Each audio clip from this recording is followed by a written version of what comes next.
దేవుని గొప్ప నామానికి మహిమ కలిగిన గాక.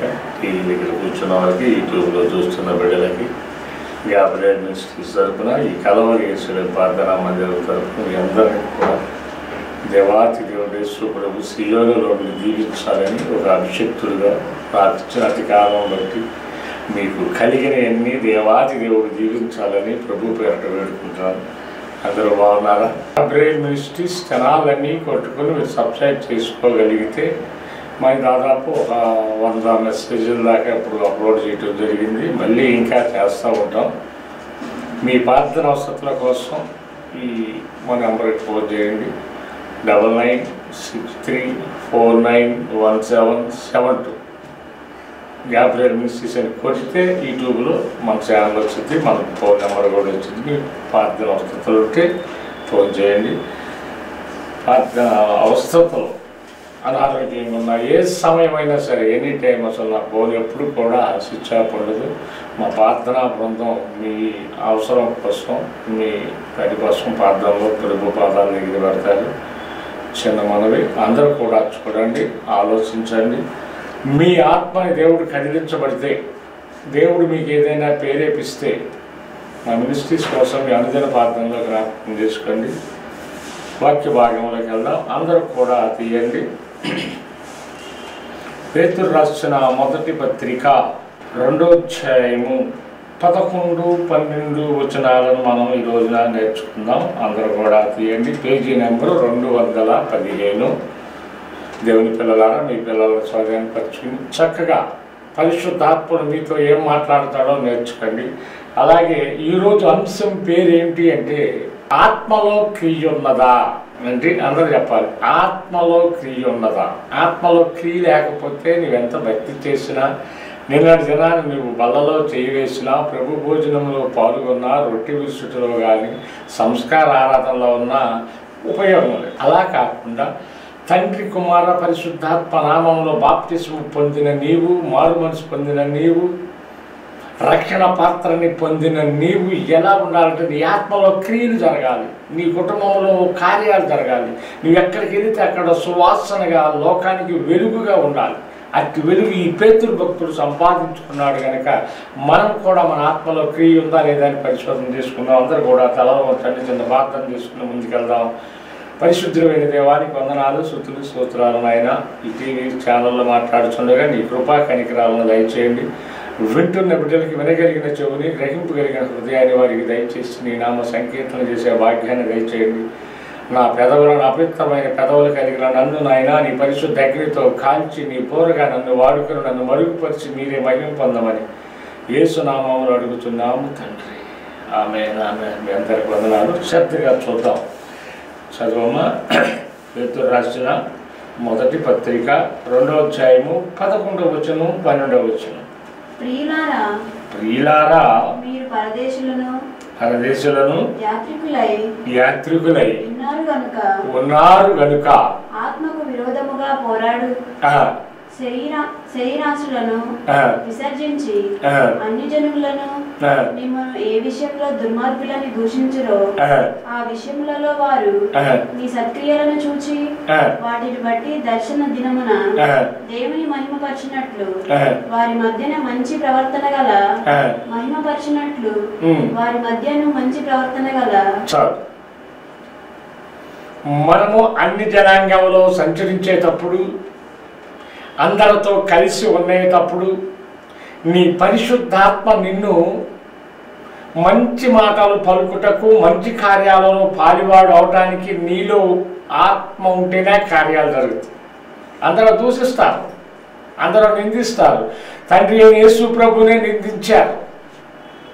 ఆయన 3 రోజుల్లో దేవాలయాన్ని పడగొడతానని రోమా ప్రభుత్వం దగ్గర అబద్ధ సాక్ష్యాలు చెప్పారు. ఇతడు బర్బాతో చేతులు కలిపి రోమా ప్రభుత్వాన్ని కొల్లగొడతానికని అబద్ధ పలుకులు పలికారు. ఆయనను దేవుడు నోరు తెరవల.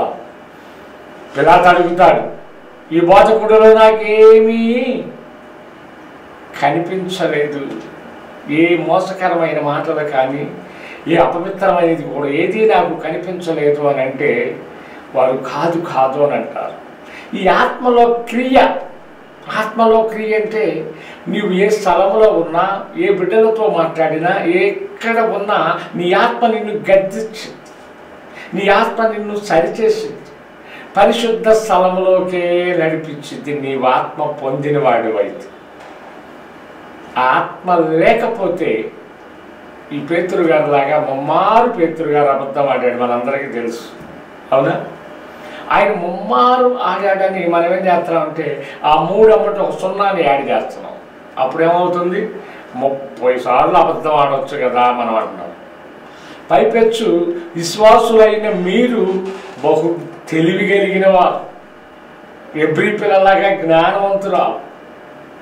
అపవాది మిమ్మల్ని బహుగా తేలిగ్గా వాడుకుంటాడు. ఎలాగంటే అవ్వను వాడుకున్నాడు ఆది కాండంలో, ఇది అవునా అని వాడుకుని ఆ పరిశుద్ధ స్థలంలో నుండి బయటికి నడిపించాడు, అవునా? లోతు భార్యను వాడుకున్నాడు, నా ఎండి బంగారాలు, నా ధనరాశులు, ఆస్తులన్నీ వెనకుండా అని చెప్పేసి ఆ దేవదూత వెనక్కి తిరగకుండా ముందుకు ప్రయాణించమ్మా అంటే ఈయన ఏం చేసింది? వెనక్క తిరిగింది, ఉప్పు స్తంభం అయిపోయింది, మనకు తెలుసు, అవునా? ఈనాడు క్రైస్తవులు వెనక్క తిరిగే స్థితిలో ఉన్నారు. ఒకటి. రెండోది, పరిశుద్ధాత్మని దుఃఖపెడుతూ ఉన్నారు. మొదట నీవు బాప్టిజం తీసుకున్న కొత్తలో ఉన్న ఆశ, ఆలోచన, ఆ పరిశుద్ధత ఇప్పుడు కోల్పోతూ ఉన్నావు. ఎందుకో తెలుసా? నీలో ఆత్మ సన్నగిలిపోతుంది. ఆత్మ సల్లంగిల్లుతుంది అంటే దాని అర్థం ఏంటి? నీలో ప్రార్థన బలహీనపడింది. ఒక చెట్టు ఎండిపోతుంది అంటే, ఒక చెట్టు డెవలప్ అవ్వట్లేదు అంటే దానికి ఏం లేదు? వాటర్ లేదు. అలాగే ఈ పరిశుద్ధ వాటర్ కాకుండా ఈ పరము నుండి వచ్చే వాక్యమే వాటర్, అదే వాక్యం. వాక్యం లేకపోతే నీవు కూడా అంతే.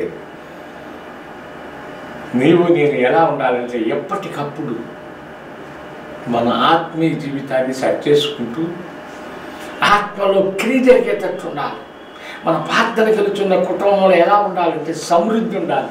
నీ పిల్లలు ఒలివ మొక్కల వల్ల ఉండాలి. నీ యజమానుడు నీ మాట ఆయన మాట ఒకటిగా ఉండాలి. నువ్వు భార్యవని తక్కువ లేదు, భర్తని ఎక్కువ లేదని కొరింథీ పత్రికలో చెప్తాడు. మీ ఇద్దరు ఏక శరీరము అని. వివాహం చేసేటప్పుడు మేము చెప్తాం సేవకులుగా, అమ్మా మీరు ఇప్పుడు వరకు వేరువేరుగా ఉన్నారు, ఈ రోజు నుండి ఏక శరీరంగా ఉన్నారు. మీరు భార్యాభర్తలు, దేవుడు ఏర్పరిచాడు. ఎక్కడ ఏర్పరిచాడు? ఇది ఆది కాండము 1-2 వచనాల్లోనే ఆదాముని గాఢనిద్ర కలగ చేసి పక్క ఎముకను తీసి స్త్రీని చేసి వారిని జతపరిచాడు. ఏదోని వనంలోనే జతపరిచాడు. ఆ వ్యవస్థని సాగుతూనే వస్తూ ఉంది. అలాగే దేవుడు జతపరిచిన వారు వేరే వారు చేయకూడదని ఎబ్రీ పత్రికలో కొన్ని మాటలు చదివించి చెప్తాం. ఇటు సంఘ పెద్దలని, ఇటు సంఘ పెద్దలని, అటు పెద్దవారిని, వీటి తల్లిదండ్రులని, వీరందరినీ కూడా కలిపి ఆ వివాహానికి ముందు ప్రమాణాలు చేపించినప్పుడు ఏం చెప్తామంటే, వ్యాధిలోను బాధలోను ఈ స్త్రీతోనే కాపురము చేసేదనని పురుషుడి చేత చేపిస్తాం, స్త్రీ చేత కూడా అలాగే చేపిస్తాం. వీరు వేరు కాదు, ఆ రోజు నుండి జతపరిచారు కనుక ఆత్మలో క్రియ ఉండాలి. ఒకరికి ఒకరు మాటకు లోబడాలి. నేనే గొప్ప పురుషుడినని నీవనకూడదు, నేనే గొప్ప నీ స్త్రీ అనకూడదు. మీ ఇద్దరు కలిస్తేనే ఆ ఎద్దుల బండి ముందుకు ఎలా కొనసాగిందో అలాగే మీ కుటుంబ వ్యవస్థ ముందుకి కొనసాగాలి అంటే ఒకరిని ఒకరు అర్థం చేసుకోవాలని అప్పుడు చెప్తాం. ఇప్పుడు నీ ఆత్మలో క్రియ లేకపోతే పరిశుద్ధాత్ముడు నీకు పనిచేయదు. పరిశుద్ధాత్మ దూరం అయిపోతే అనేక చిక్కులు, అనేక ఇబ్బందులు, అనేకమైన నష్టాలు నీ కుటుంబం మీదకి దాడి చేస్తాయి. ఎవరు దాడి చేసేదంటే అపవాదైన సాతాను. నీవన్నా ఆదమరిచి ఉంటావేమో కానీ అతడు ఆదమరిచి ఉండడు. ఎందుకంటే కొద్ది కాలమే ఉందని అతనికి తెలుసు. మీరు అనుకుంటారు ఈ వారం వెళ్ళకపోతే ఏమైందే ప్రార్థనకి అని ఆగిపోవచ్చు, ఈ ఉపవాస దినంలో ఒకసారి వెళ్ళకపోతే ఏమైంది అని ఆగిపోవచ్చు. కానీ వాడు ఆగిపోవటం వాడికి కావాలి. అప్పుడు వాడు నవ్వుతూ ఉంటాడు అపవాది. నీ తండ్రి అయిన యేసు ప్రభు దుఃఖపడుతూ ఉంటాడు. అయ్యో నా కుమార్తె రావట్లేదే, నా కుమార్తె కోసం ఒక దీవెన తెచ్చా, ఒక ఆశీర్వాదం తెచ్చాను అని ఆయన ఎదురు చూస్తూ ఉంటాడు. అందుకే ఇర్మీయా భక్తుడు అంటాడు, యెహోవా చేత ఆశీర్వదించబడిన వారిలారా బయట నిలవరేలా లోనకి రండి అంటాడు. ఎవరి చేత? తండ్రి అయిన యెహోవా చేత. అబ్రహాముని బయటికి తీసుకొచ్చాడు. తన ఇంటి వారి నుండి, తన స్వజనుల నుండి బయటికి తీసుకొచ్చినాక, దేవుని మాటకు లోబడ్డాక బహుగా ఆశీర్వదించబడ్డాడు. ఎందుకో తెలుసా? ఈ పేతురు గారు ముమ్మారు అబద్ధం ఆడినా యేసు ప్రభుని ఎప్పుడైతే సిలువకు పట్టుకుపోతున్నారో, కోడి కూసేతనికి నీవు ముమ్మారు అబద్ధం ఆడతావన్న పలుకులు ఎప్పుడైతే ఆయన చెవుకు వినిపించినాయో, అక్కడ నుండి పశ్చాత్తాపడి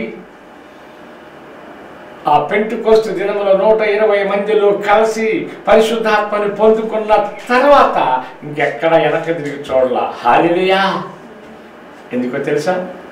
పరిశుద్ధాత్మ పూర్ణుడై పేతురు గారు వెళుతుంటేనే స్వస్థతలు, పేతురు గారు మాట సెలవిస్తేనే చనిపోయిన వారు లేస్తున్నారు, కుంటి వారు నడుస్తున్నారు. ఎలా? నీడపడి ప్రార్థన చేసి కాదు.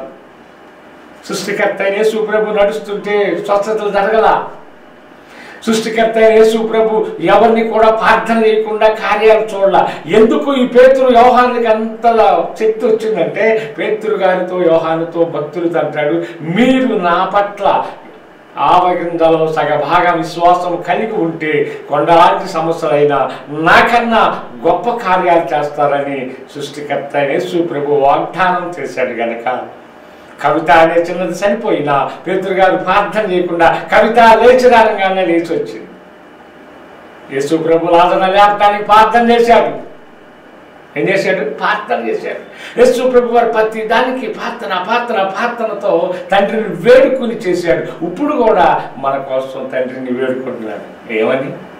అయ్యో తండ్రి అయిన యెహోవా, నా పిల్లలు ఏమి చేయుచున్నారో, ఎందుకు మందిరానికి రాకుండా ఆగిపోతున్నారో, ఎందుకు అపవాదికి దగ్గర అవుతున్నారో వారి కోసం క్షమించయ్యా అని వేడుకుంటున్నాడు. మనం కూడా దీర్ఘ ప్రార్థన చేస్తాం. ఎప్పుడు? మన ఇంట్లో సమస్య వచ్చినప్పుడు, మన ఇంట్లో ఇరుకు వచ్చినప్పుడు. అలాగే అపోస్తుల కార్యంలోకి రండి. అపోస్తుల కార్యము 2వ అధ్యాయంలో కొన్ని మాటలు అపోస్తుడైన పౌలు మనకు నేర్పుతూ ఉన్నాడు. అపోస్తుల కార్యము 2వ అధ్యాయము 1-2 వచనాలు. పండుగ దినమున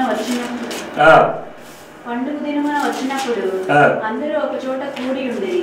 అప్పుడు వేగముగా వీచు బలమైన గాలి వంటి ఒక ధ్వని ఆకాశము నుండి అకస్మాత్తుగా వారు కూర్చుండి ఉన్న ఇల్లంతయు నిండెను.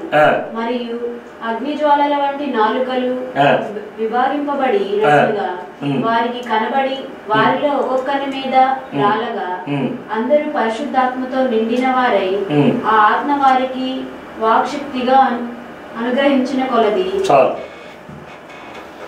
ఈ పేతురు గారు అంతకుముందు ముమ్మారు అబద్ధం ఆడాడు, మనందరికీ తెలుసు. మనం కూడా దానిని అనుసరిస్తున్నాం, దాన్నే కాఫీ కొడుతున్నాం, దాని పక్కనే 0 పెట్టుకుని అయ్యగారు 3 ఆడాడని మనం 30 సార్లు ఆడుతూ ఉన్నాం. ఎవరు ఈ పేతురు? యేసు ప్రభుతో ఉన్నవాడు, యేసు ప్రభు దగ్గర రొట్టెలు తిన్నవాడు, యేసు ప్రభు దగ్గర చేపలు తిన్నాడు, ఆయనతో కలిసి నడిచి నివసించిన వాడు. 3 సార్లు ఆడితే మనదే ఉందని అనుకుంటున్నారు ఈనాడు క్రైస్తవులు.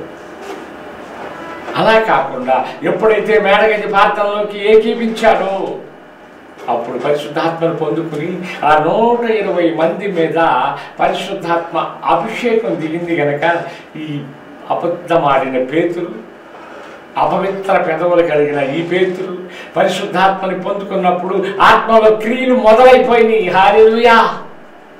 ఎప్పుడు మొదలైనవి? మేడగది అనుభవంలో. ఆ పెంటెకోస్తు దినమున కొన్ని దేశాల వారు కూడా దానిలో పాలువారయ్యారని లేఖనాలు సెలవిస్తూ, అతడు నోరు తెరిస్తే దేవుని వాక్యాన్ని నోటితో ఉచ్చరించితే 3000 మంది బాప్తిస్మము పొంది ప్రభు సన్నిధిలోకి వెళ్ళారంట. హల్లెలూయా! ఎంతమంది? 3000 మంది. యేసు ప్రభుని నిలువుగా సిలువేశారు. పేతురు గారు ఎలా వేశారో తెలుసా? తలకాయ కింద పెట్టి కాళ్ళు పైకెత్తి సిలువేపించుకున్నాడు. పైనుండి సిలువేపించుకోవడానికి నేను అనుకోవడం కాదు, అది పెంటెకోస్తు అనుభవం. నీ ఆత్మలో క్రియలు ఉండాలి. నువ్వు ప్రార్థన కలుగుతూ ఉన్నావు, ఫలితం ఉండాలి. చుట్టుపక్కల వారందరూ నేను గమనిస్తారు. ఈ కుటుంబము యేసుని నమ్ముకున్న కాడ నుండి ఈ కుటుంబం దినదినము అభివృద్ధి అవుతుంది, దినదినము దీవించబడుతుంది. వారు వారి పిల్లలు అందరూ కూడా ఎలా ఉన్నారు? సుఖ సంతోషాలతో ఉన్నారు. 30 దంతులుగాను 60 దంతులుగాను 100 దంతులుగా ఏమవుతుంది? వారి ప్రయాణం కొనసాగుతుంది. అబ్రహామును చూడు, వారు మొదటి స్థితి ఏంటి?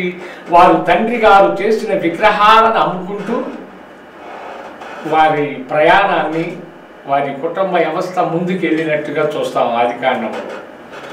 ఎప్పుడైతే యేసు ప్రభువుని దగ్గరికి, యెహోవాని నమ్మి యెహోవా దగ్గరికి వచ్చాడో, స్వజనులను విడిచి, కుటుంబాన్ని విడిచి, అందరిని విడిచి తండ్రి మాటకు లోబడ్డాడో, అప్పటి నుండి అబ్రహాము మనకేమయ్యాడు? ఆత్మీయ తండ్రి అయ్యాడు.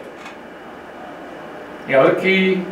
భూమి మీద ఉన్న ప్రతి మానవుడికి అన్నమాట. ఏం చూసుకుంది? భూమి మీద ఉన్న ప్రతి మానవుడికి తండ్రి అయ్యాడు. అసలు మూల పురుషుడు ఎవరు? మూల పురుషుడు ఎవరు? ఆదాము. నేల మట్టిని తీసి బొమ్మగా చేసి జీవాయువు ఊదగా మానవుడిని యెహోవా తండ్రి స్వయంగా చేసిన వాడిని పక్కన పెట్టాడు.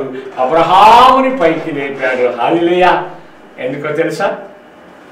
అబ్రహాము చెప్పింది చెప్పినట్టు చేశాడు. తన దేశాన్ని విడిచిపెట్టి రమ్మంటే వచ్చాడు. తన కుమారుడు నాకు ఈమంటే ఇష్టానికి వచ్చాడు. అబ్రహాము అందుకే మనందరికీ తండ్రి అయ్యాడు. ఆదానం చేశాడు. తన స్వరూపందు చేసుకుని మురిచిపోయి ఈ భూమి మీద నివసించే వాటన్నిటికీ నామకరణ పేర్లు పెట్టింది ఎవరు? ఆదాము. ఆదాం పేర్లు పెట్టాడు. తయారు చేసింది ఎవరు? కలగ చేసింది ఎవరు? యెహోవా దేవుడు. కానీ అధికారం ఎవరికి ఇచ్చాడు? తన కుమారుడైన ఆదాముకి ఇచ్చాడు. ఇవన్నీ నీవేనయ్యా అని చక్కని స్వరూపమందుగా చేసి తనకు సాటైన సహాయాన్ని ఇచ్చి ఆయన ఆరగించుటకు, ఆయన బుద్ధించుటకు అనేకమైన ఫలాలు ఇచ్చాడు. 100 ఫలాలు ఇయ్యుంటే ఇది కాకుండా 101 ఫలం తినాలని దానికోసం వెళ్ళి ఆ సాతాను ప్రేరేపించబడి మహిమలో నుండి బయటకు వచ్చినట్టుగా ఈనాడు కూడా ప్రార్థనకి మందిరానికి వెళ్తూ ఉన్నాం, ప్రార్థన చేస్తూ ఉన్నాం, ఉపవాస ప్రార్థన, కీర్తన ప్రార్థన, దీర్ఘ ప్రార్థన అన్నీ చేస్తూ ఉన్నాం. కానీ మన ఆత్మలో క్రియ లేదు. ఏం లేదు? క్రియ లేదు. అందుకే బుద్ధి కలిగిన కన్యకలు, బుద్ధి లేని కన్యకలు ఇద్దరిని కూడా వేరు చేశాడు. మేకలని గొర్రెలను వేరు చేసినట్టుగా చేసి మీరెవరున్నాడో తెలుసా? మీరెవరో నాకు తెలియదన్న. ఇన్ని రోజులు చేసిన ప్రార్థన ఏమైంది? వారు అంటున్నారు, అయ్యా మేము కూడా యేసునామాన్ని ధరించాము, యేసునామంలోనే దెయ్యాన్ని అనుకుంటావా అంటే మీరెవరో నాకు తెలియదు అన్నారు. మరి ఆ గుంపులో ఉంటావా? ఆత్మ పొందిన గుంపులో, బుద్ధి కలిగిన కన్యకల గుంపులో ఉంటావో నీకు నువ్వే నిర్ణయించుకోవాలి. నీకు నువ్వే నిర్ణయించుకోవాలి. ఎందుకంటే ఆత్మ కలిగిన వాడు చెప్పిన మాటలు చెవు కలిగిన వాడు వినుగాక అని లేఖనం అంటుంది. అందరికి ఉండే చెవులు దేవుడి చిన్న మాటలు దీవించునుగాక. అర్థం చేసుకున్నాం. అందరూ కూడా తలలో ఉంచండి. పరిశుద్ధులైన దేవా నీకు వందనాలు, స్తుతులు, స్తోత్రములు నాయన. నీ ఘనమైన శ్రేష్టమైన నామాన్ని బట్టి ఇప్పటి వరకు నాయన ఆత్మలో క్రియ అనే వాక్య భాగాలను మేము నేర్చుకుని ఉన్నాం. ఈ వాక్యాన్ని దుష్టుడు దిగిలించకుండా మా హృదయంలో దాచుకునే భాగ్యాన్ని దయచేయండి. ఇప్పుడు వరకు చూస్తున్న బిడ్డలను మీరు నైనా సియోను నుండి దీవించి ఆశీర్వదించడం యేసయ్య నామంలో ప్రార్థన చేసి అడుగుతున్నాము తండ్రి.